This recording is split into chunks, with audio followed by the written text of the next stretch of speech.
Mesdames, Messieurs, bonjour et bienvenue à votre émission occasionnelle d'information automobile Gotchar. Cette semaine, on a une émission qui est particulièrement chargée parce que si vous ne nous avez pas entendus au cours des dernières semaines, c'est qu'on a été parti un peu. On a fait une première expérience d'ailleurs de voyage ensemble, on va vous en parler. Et évidemment, il y a plein de nouveautés. Avec cet épisode-ci, on va vous parler notamment de la Mazda CX-90 2024 que j'ai eu l'occasion d'aller essayer en Californie. Comme tu l'as dit, si on n'a pas enregistré, c'est parce qu'on était en train de créer du contenu pour vous. Hein? On est allé à Vancouver pour essayer la Hyundai Ioniq 6, dont j'ai particulièrement hâte de parler. Et bien sûr, comme d'habitude, je vais t'amener quelques petites actualités intéressantes, entre autres sur les plaques personnalisées, mais aussi sur une décision de Volkswagen que je trouve un peu discutable. Moi, c'est William Bouchard. Et moi, c'est Marc Bouchard et vous écoutez Gotchard.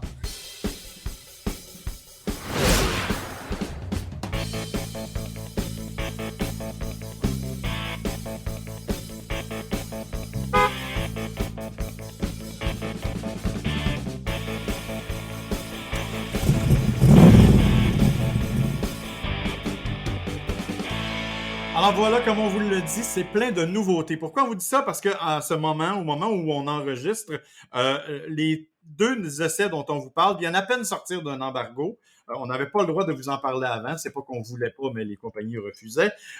Donc, je vais commencer, si tu permets, William, par la Mazda CX-90, parce que c'est un véhicule assez particulier pour Mazda. Mazda est en train de renouveler complètement sa gamme. On connaît les CX-5 et CX-3 qu'on a vus depuis longtemps. Vous avez remarqué que de plus en plus, les noms de Mazda portent deux chiffres.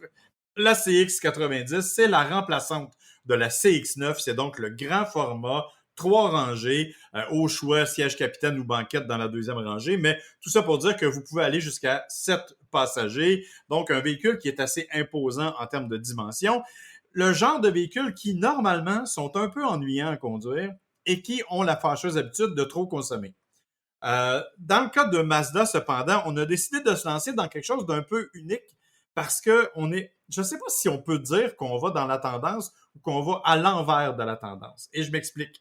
On a une version, et ça c'est la bonne nouvelle, une version hybride branchable. OK? Moteur 4 cylindres 2,5 litres que l'on connaît déjà, qui arrive avec, bien sûr, là, une batterie de 17,8 kWh, 323 chevaux quand ça marche avec le super, et 42 km d'autonomie, ce qui n'est pas beaucoup. Évidemment, après ça, tu tombes sur un moteur qui est assez gourmand, cependant, donc la consommation est un peu élevée. D'un autre côté, il y a deux autres moteurs. Et ça, c'est la particularité, parce que en fait, c'est le même moteur, mais c'est un moteur 6 cylindres 3,3 litres turbo. Donc, un moteur pur à essence de 280 chevaux pour la version de base avec peu importe le type de carburant, ou une version qu'on pourrait appeler high output, une version à haute densité qui vous permet d'avoir dans la Turbo S 340 chevaux et 369 livres-pieds de couple, bien sûr avec de l'essence suprême, ce qui en fait la Mazda la plus puissante jamais construite. Ce qui est étonnant quand même pour un véhicule familial, il faut le dire. Dans tous les cas, ce que l'on remarque avec ce véhicule-là, c'est d'abord vraiment le côté très dynamique de la conduite. C'est assez spectaculaire de la façon dont ça se comporte. On est vraiment dans quelque chose d'assez unique parce que on a vraiment voulu créer et conserver ce que Mazda a toujours fait. Rappelle-toi, William, on avait les fameuses publicités, là, les vroom vroom et les zoom zoom en anglais, là.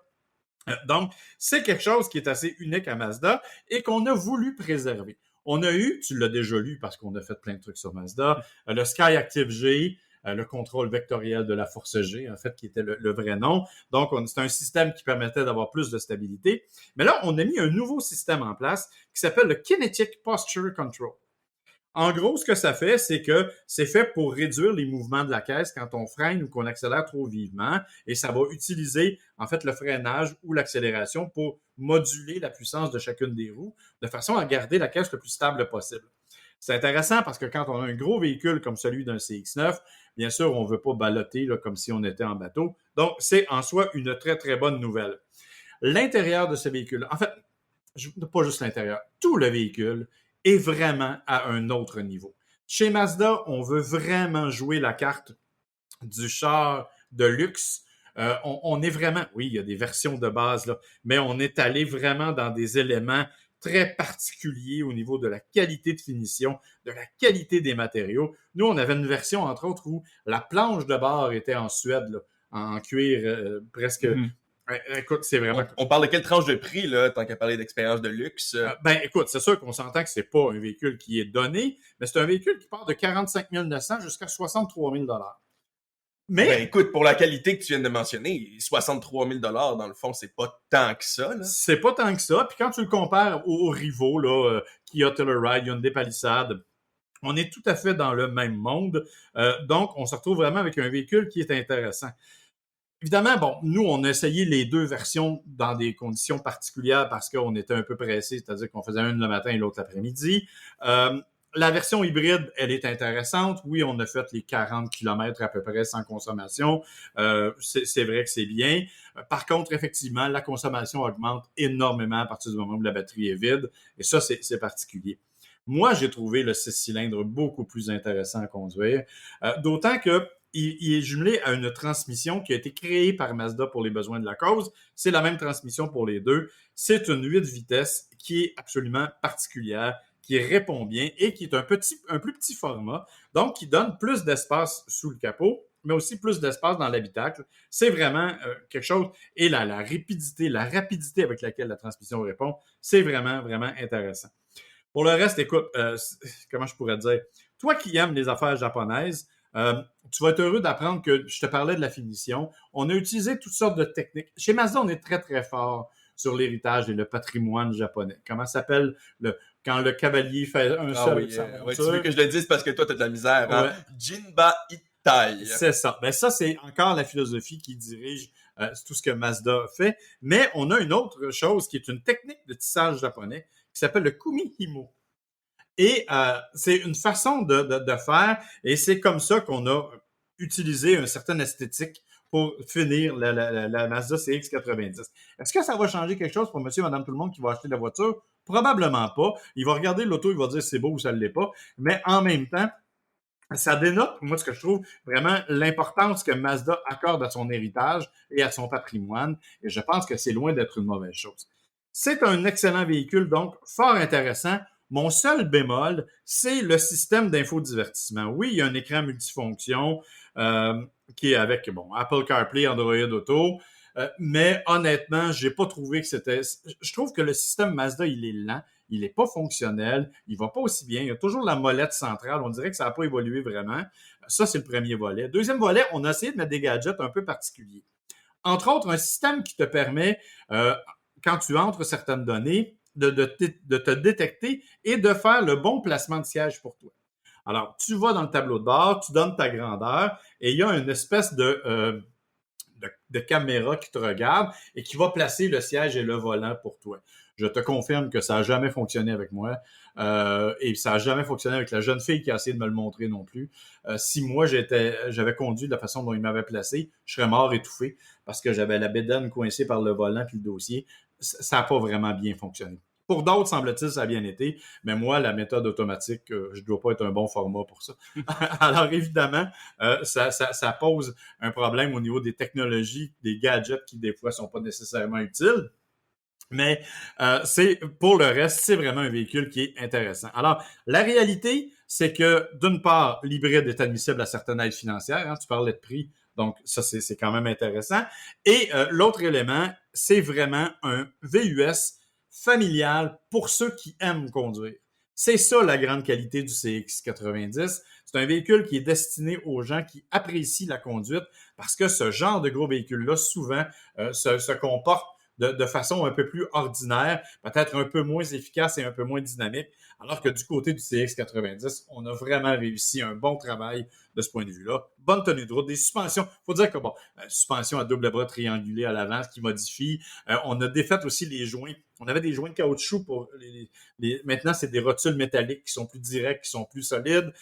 On a vraiment tout retravaillé à l'intérieur de ce véhicule-là. Et en terminant, je m'en voudrais de ne pas parler. Bon, le look, on est dans le look Mazda. Là. Oui, ils l'ont raffiné un peu, mais on distingue clairement le look Mazda. Il est très joli, mais je veux parler de la couleur.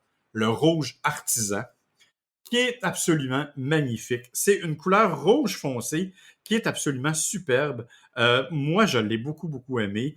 C'est vraiment un rouge très profond. Tu sais, Mazda nous avait déjà présenté des rouges récemment là, qui avaient été développés pour ça. Mais ils ont un département qui développe des peintures et ça, c'en est une et elle est absolument magnifique. C'est très réussi. Bref, le CX-90, c'est une belle réussite.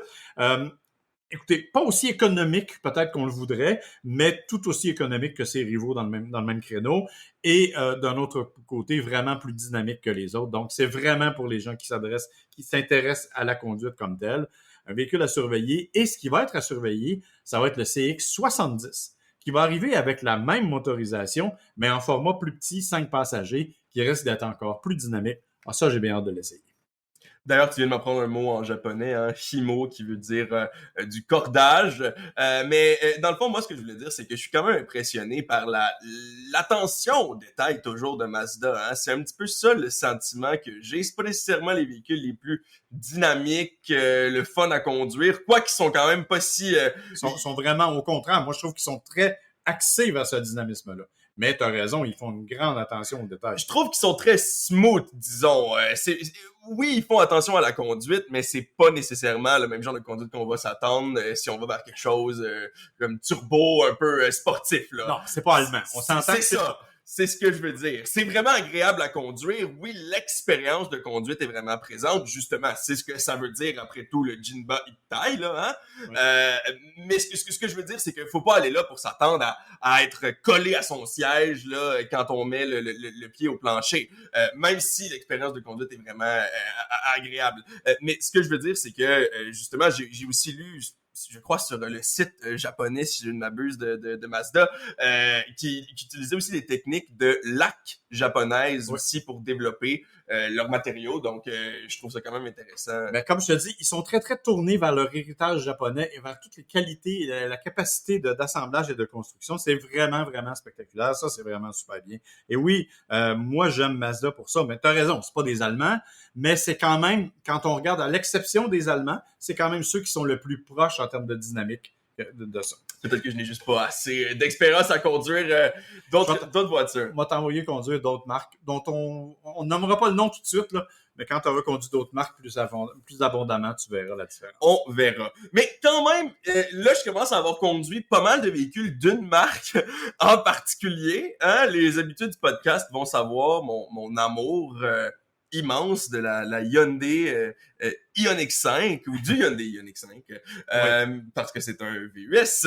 Mais justement, là, c'est la Hyundai Ioniq 6 qu'on est allé essayer, une berline qui honnêtement est la même chose que l'Ioniq 5 si on regarde ça de façon purement technique. Hein? Si on regarde la plateforme, le moteur, la batterie, à toute fin pratique, c'est la même chose. Oui, exactement.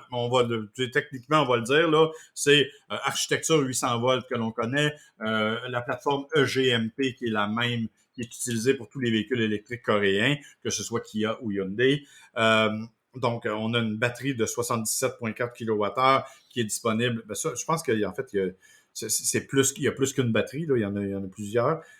Mais bref, il y a tout ça, mais tu as raison. Par contre, il y a des différences énormes au niveau de l'autonomie de la voiture. Ben ça, c'est le gros point, on va se le dire.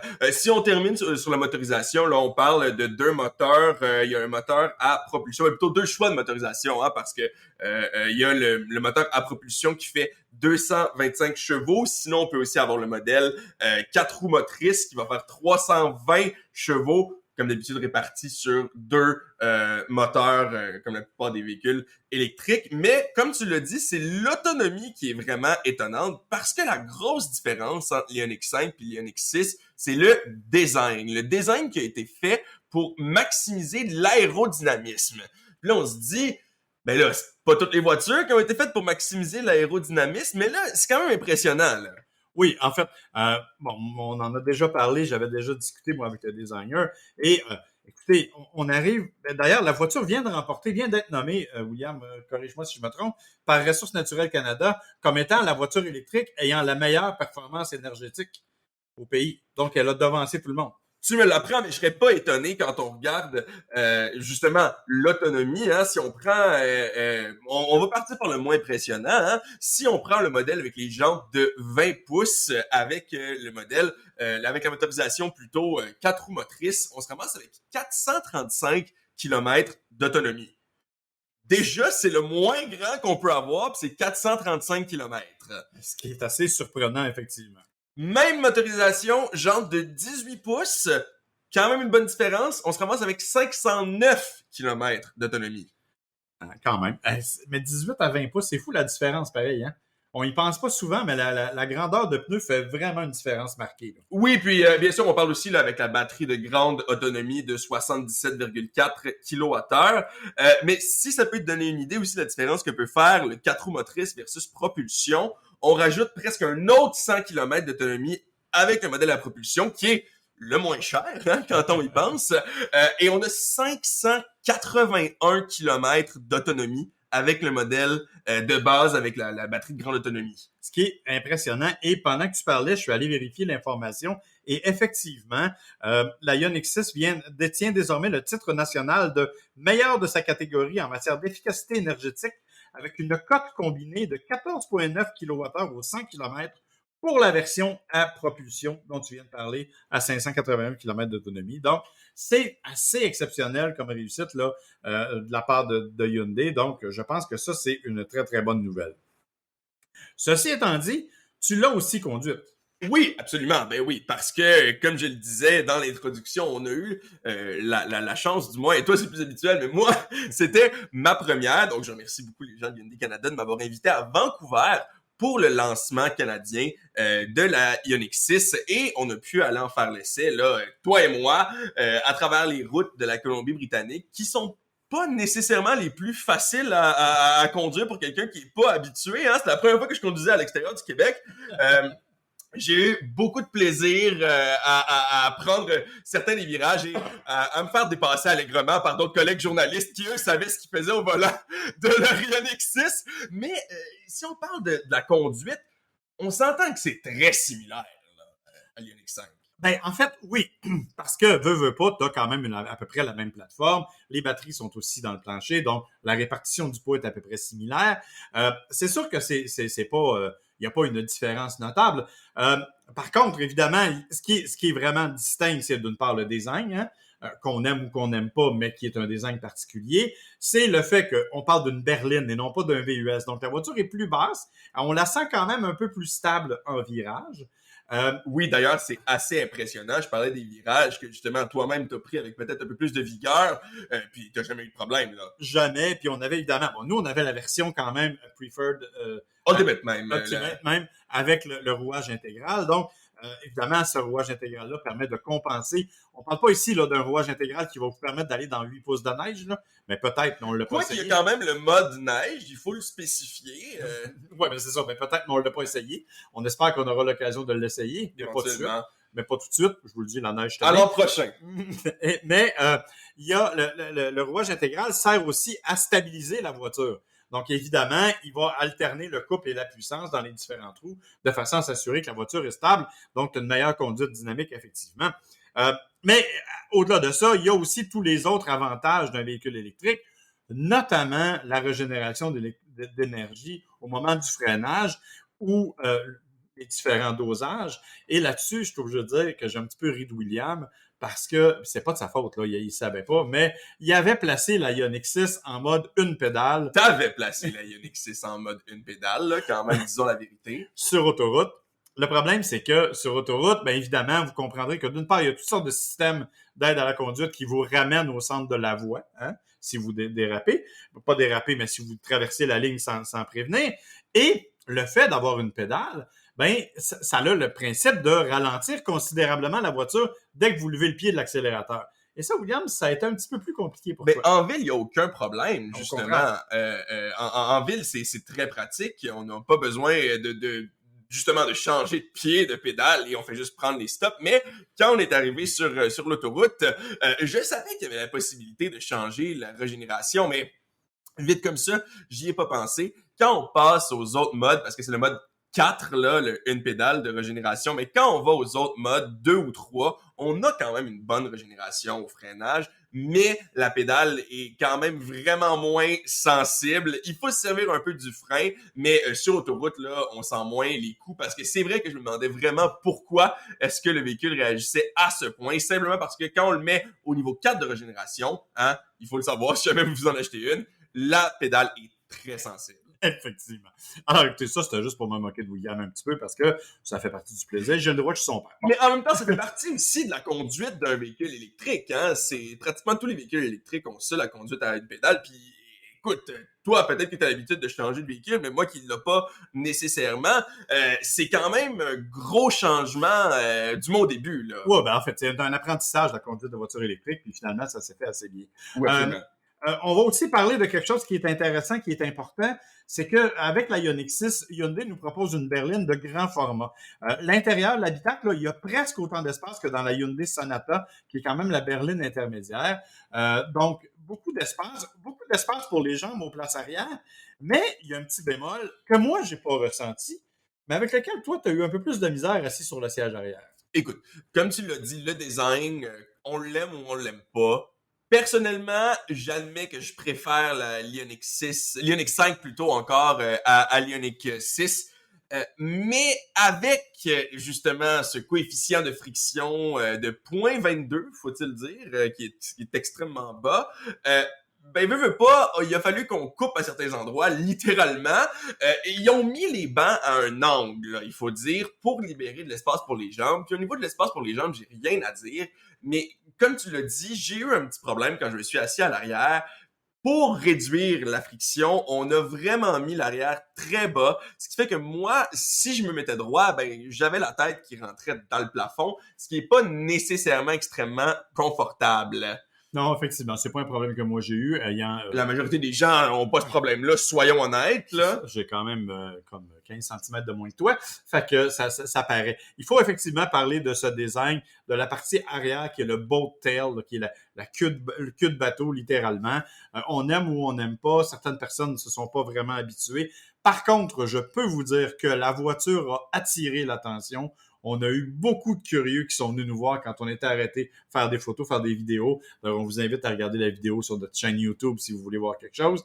Et d'ailleurs, on voit pas les gens qui prennent des photos de nous pendant cette vidéo-là. Exactement. Mais il y en a eu. Alors, tout ça pour dire que c'est une voiture donc particulièrement intéressante, dont le prix est de 54 999. Attention! Oui, c'est ça, à 63 500 ou à peu près.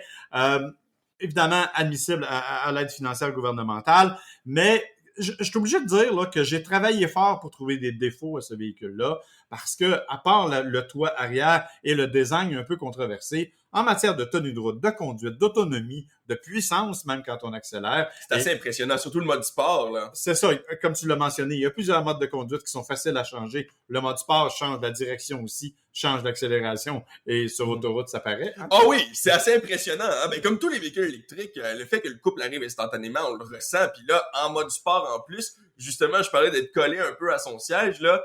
Quand on rentre sur l'autoroute en mode sport, on l'est un peu. Effectivement. Alors, tout ça pour dire qu'on a travaillé fort pour trouver des défauts à ce véhicule-là. Il n'y en a pas vraiment, pour être tout à fait honnête. Des affaires qui peuvent vous laisser indifférent, mais même le système d'infodivertissement est facile à utiliser. Connectivité Blue Link là, avec le nouveau système. Moi, j'en ai un. Oui. Moi, j'en ai un.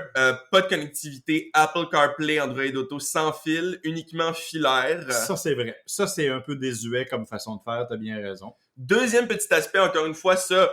écoutez, si vous branchez votre téléphone dans votre voiture, c'est pas un problème. Même chose si vous n'avez pas besoin de transporter beaucoup de trucs. Si on compare avec l'Ioniq 5, on parle de 770 litres dans le coffre de l'Ioniq 5. Bien sûr, on parle d'un VUS 5 portes. C'est pas le même deal, là, je comprends. Contre 316 litres dans l'Ioniq 6.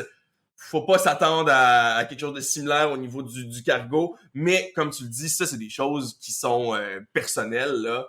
Ouais, parce que tu parles d'une berline. Tu sais que il y a peu de berlines vraiment électriques. Il y a beaucoup de VUS. Et je pense que là, ben, on arrive avec quelque chose d'intéressant. Oui, c'est sûr. Oui, absolument, absolument très intéressant. Puis surtout, un pas vers l'avant pour Hyundai. Puis surtout, là, il va falloir que les autres manufacturiers commencent à regarder eux-mêmes leur aérodynamisme et leur autonomie parce que clairement, des véhicules à 600 presque kilomètres d'autonomie, il va falloir qu'il y en ait plus. Oui, et surtout que c'est la version de base. On rappelle, Oui, c'est ça, la version de base. la moins chère qui offre le plus d'autonomie. Alors, ça a vraiment été une expérience intéressante. Je tiens aussi à remercier les gens et entre autres l'équipe de Tony Morris qui nous a accueillis là-bas, qui s'est occupé de tout là-bas. C'est vraiment exceptionnel. Et bien sûr, ben, j'ai beaucoup apprécié faire ça pour une fois. Les deux gotchards ensemble qui faisaient un essai, c'était vraiment une belle chose. Absolument, oui. D'ailleurs, juste pour terminer sur l'Ioniq 6, ça n'a aucun rapport, mais tu connais sûrement Amaury Guichon, là, le gars qui fait du chocolat. Ouais, monsieur spécialiste. Oui, c'est ça, monsieur chocolat, là. Il fait des affaires de fou, là. Assez impressionnant, oui, en général. Là, il fait des sculptures monumentales. Et il a fait une Ioniq 6. En chocolat? En chocolat, absolument. Il a fait une Ioniq 6 en chocolat. Donc, il y a une petite vidéo, là, si ça vous intéresse. Entre autres, il est connu là, pour School of Chocolate, qui est une émission sur Netflix. Qui est impressionnant. En tout cas, bref. On n'est pas une émission de cuisine, là, mais peut-être qu'éventuellement, on partira un autre podcast pour parler de chocolat, parce que ça revient assez souvent. Mais tout ça pour dire, si ça vous intéresse, j'ai été assez impressionné.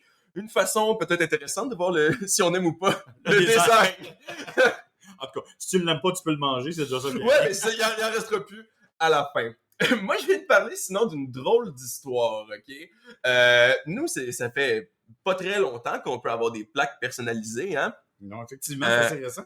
Puis au Maine, ça faisait quand même quelques années, puis le Maine était connu pour ses lois particulièrement relaxes sur ce qu'on pouvait mettre sur ses plaques personnalisées. Entre autres, le fameux mot en F, hein, comme on dit en anglais, qu'on avait le droit de mettre de façon non censurée sur sa plaque. Au Maine? Au Maine, absolument. Essayez pas de faire ça au Québec, là.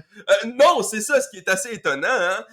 Mais dans tous les cas, récemment, le Maine a dit c'est assez. Il y a eu trop d'abus par rapport à ça et ils ont décidé de resserrer la loi et donc d'envoyer des demandes à quand même pas mal de gens là, qui avaient ce qu'ils considéraient des obscénités. Donc, 274 personnes ont reçu une lettre suffisant de demander de changer leur plaque pour des obscénités. Jusque-là, ça va. Jusqu'à ce qu'on se rende compte qu'ils ont aussi envoyé la lettre à Peter Starostecki, un vegan du Maine qui avait la plaque Love Tofu. OK, qu'est-ce qu'il y a d'obscène? J'aime pas particulièrement le tofu, mais c'est pas particulièrement obscène. Non, mais on pourrait le lire comme Love to F you. Oh! Ouais! Ah ouais, mais c'est tiré par les cheveux un petit peu, là. Et non seulement c'est tiré par les cheveux, il a perdu son appel, le pauvre monsieur, qui est quand même, là, il faut dire, un militant vegan. Là. Il a pas inventé ça, il est pas devenu vegan pour la cause. Là. Ça voulait vraiment dire le tofu depuis le début. Puis le pauvre monsieur a perdu son appel.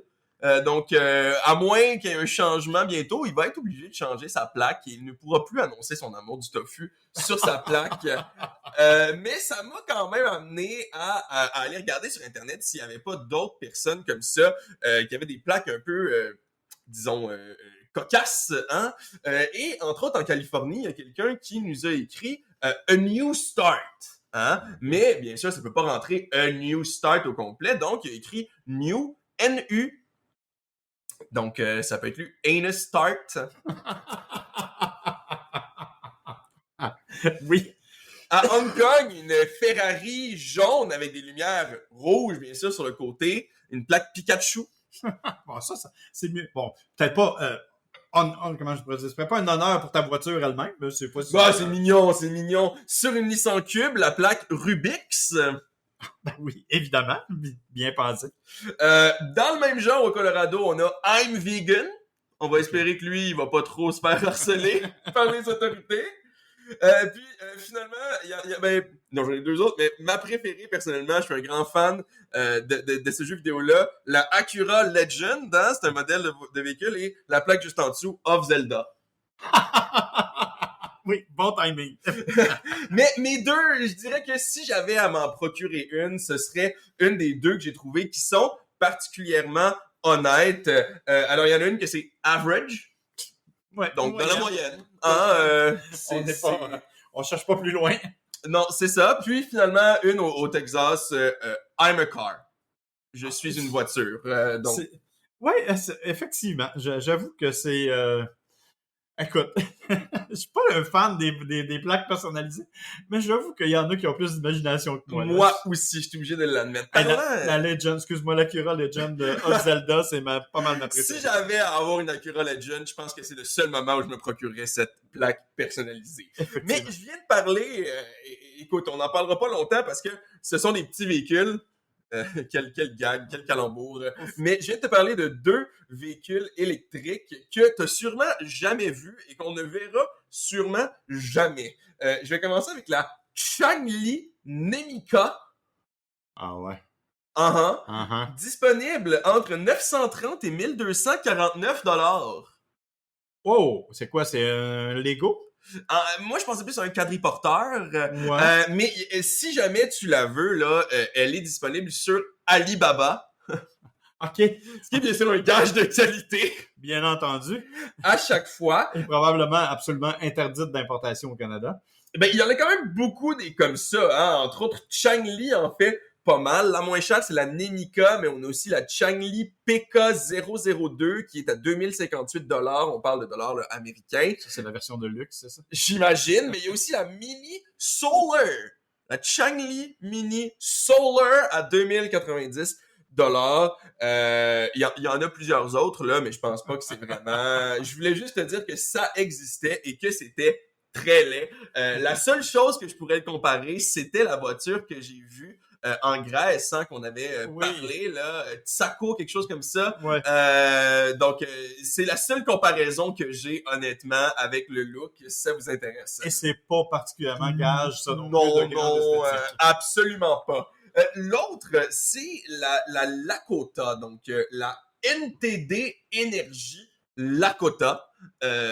Mon espagnol est un peu rouillé. C'est une compagnie espagnole, mais selon eux, ce n'est pas seulement un véhicule, mais un nouveau concept pour la nouvelle mobilité urbaine qui est bien sûr en grand besoin de changement, selon eux. Et c'est un véhicule électrique qui se replie.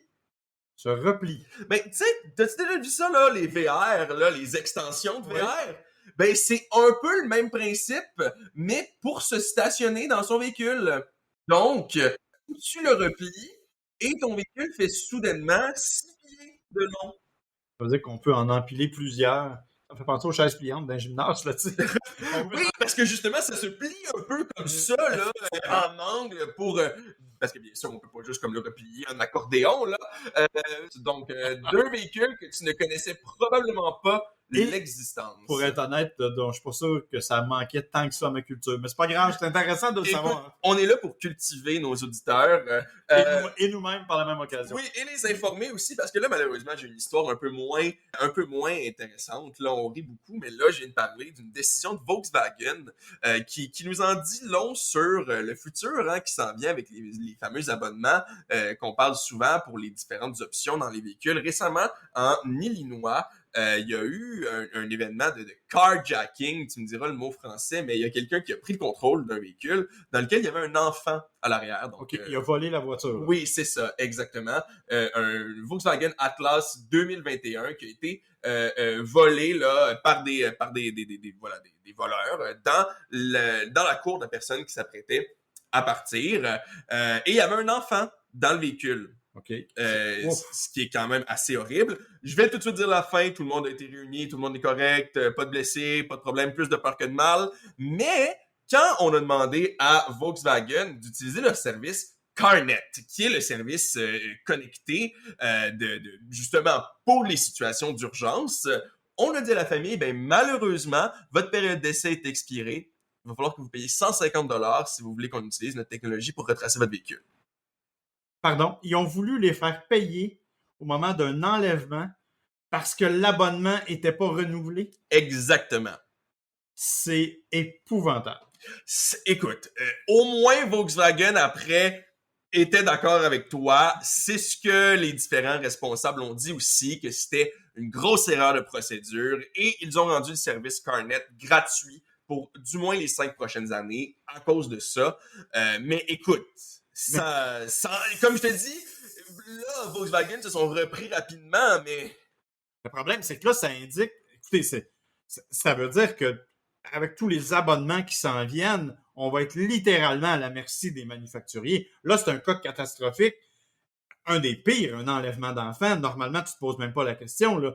Quitte, à la limite, t'envoies une facture après, là, mais tu sais, tu mets pas une condition comme celle-là. Mais ça veut dire qu'on va être à la merci des constructeurs pour absolument tout ce qu'il va y avoir dans la voiture, là. Je veux dire, de plus en plus, là, tu sais, rappelle-toi, là, les Mercedes qui s'en viennent avec de la puissance supplémentaire sur abonnement, les Tesla qui ont différentes affaires, ça n'a pas de bon sens, là. Tout ce qu'ils peuvent faire à distance et qu'ils peuvent annuler à distance, on va être vraiment victime de leur... littéralement. Là, alors, merci. Là, menotté, littéralement, oui. Absolument. Puis le pire dans tout ça, c'est qu'ils ont fini par le payer, le 150$, et ça a fini par être réactivé. Mais tout ce gossage-là, hein, si on peut me permettre l'expression, ça a duré une demi-heure. Donc, c'est une demi-heure de temps qu'on aurait pu traquer le véhicule avec l'enfant qu'on a perdu, malheureusement, parce que la compagnie voulait charger de l'argent. Mais bon, au moins, comme je te dis, ils se sont repris. Puis maintenant, c'est gratuit. Mais là, j'espère que les autres vont retenir la leçon, là. Dans les cas d'urgence, écoutez, que j'aille pas ma radio satellite, là, ça me dérange pas tant, là.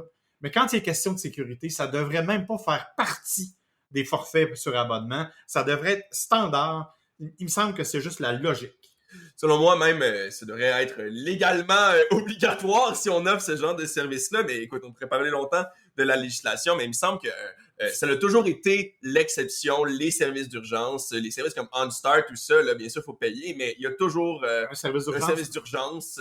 Je comprends pas. Moi non plus. Écoute, on va terminer ça sur peut-être une note un peu plus légère, même si c'est quand même un peu troublant. Le moment Tesla bashing de notre épisode, hein, ça en prend un pour toi. Oui, presque chaque fois, oui. Oui. Sinon, chaque fois. Mais tout ça pour dire, justement, ça se passe à Vancouver, cette histoire-là. Un certain Rajesh Randev qui sort tout bonnement de son travail, ou peu importe, et il débarre... sa Tesla, ou du moins ce qu'il croit être sa Tesla. Il utilise son application, il ouvre la voiture, il va se... Puis là, il se rend compte de quelque chose d'étrange, il y a une craque dans son pare-brise. Il s'en va pour chercher ses enfants, puis là, il se rend compte qu'il y a une craque dans son pare-brise. Téléphone de sa femme, elle dit, ben, je ne sais pas. Puis là, quelques minutes plus tard, il reçoit un texto qui dit, c'est parce que t'es parti avec ma Tesla. Comment ça peut... C'est quoi, c'est sa femme qui y écrivait? Non, le propriétaire de la Tesla, le vrai propriétaire. Donc là, le monsieur, il s'arrête sur le côté, il inspecte son auto, il se rend compte que c'est pas les mêmes roues, il va chercher ses enfants pareil. Ok, ça c'est la partie de l'histoire que j'ai trouvé un peu drôle.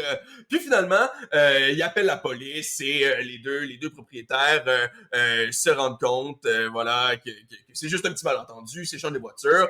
Encore une fois, plus de peur que de mal. Mais c'est quand même impressionnant, hein, parce que tu me parlais qu'il y avait des hackers qui avaient réussi à rentrer dans une Tesla. Il y a des jeunes étudiants qui viennent de gagner un concours là, en piratant une Tesla en moins de 2 minutes. Là. Mais là, on parle même pas de piratage. Hein? Écoute, ça reste quand même un article. Tu sais, je veux dire, c'est quand même quelque chose dit à Global News repassé. Je ne sais pas à quel point c'est si simple d'aller débarrer la Tesla de n'importe qui, mais c'est même pas quelqu'un qui voulait faire ça, là. Mais tu sais, je vais te rappeler qu'il y a quelques années, tu te rappelles peut-être qu'on avait déjà eu, ta mère et moi, une Subaru Impreza. Grise, standard et tout. Et un jour, je suis arrivé dans un stationnement de centre commercial et j'ai déverrouillé une voiture et c'était pas la mienne. C'était une Subaru pareil, mais c'était avec une clé en plus. Là. Donc, même pas électronique. Même pas électronique, c'est vraiment analogue. Donc, évidemment, il y a des problèmes de cette nature-là qui peuvent survenir, mais évidemment, de façon électronique, c'est encore plus facile. Je regardais les statistiques récentes, là. Je dis, ça n'a pas de bon sens, mais là, je vais vous tromper de Tesla. En plus que c'était pas voulu, c'est ça qui est le plus drôle. Et aller chercher ses enfants quand même. En tout cas, bref. Écoute, hein, à Vancouver, comme tu l'as vu, il y a assez de trafic. Je comprends qu'ils voulaient pas faire l'aller-retour. Ouais, c'est effectivement. Donc, moi, c'est la fin de mes actualités cocasses. Merci beaucoup de m'avoir écouté comme chaque semaine. Écoutez, ça nous fait plaisir que vous soyez avec nous pour ce nouvel épisode de Gotchard. On espère que ça vous a plu. On vous invite à venir nous voir, bien entendu, sur la page Facebook Gotchard Podcast.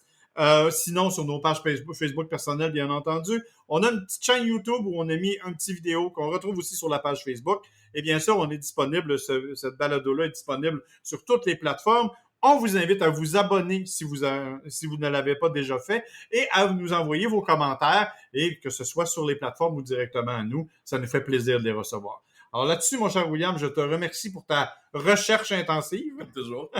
Et je rappelle qu'on a quand même fait un voyage fort intéressant ensemble à Vancouver. Et là-dessus, on se dit à la prochaine. À la prochaine.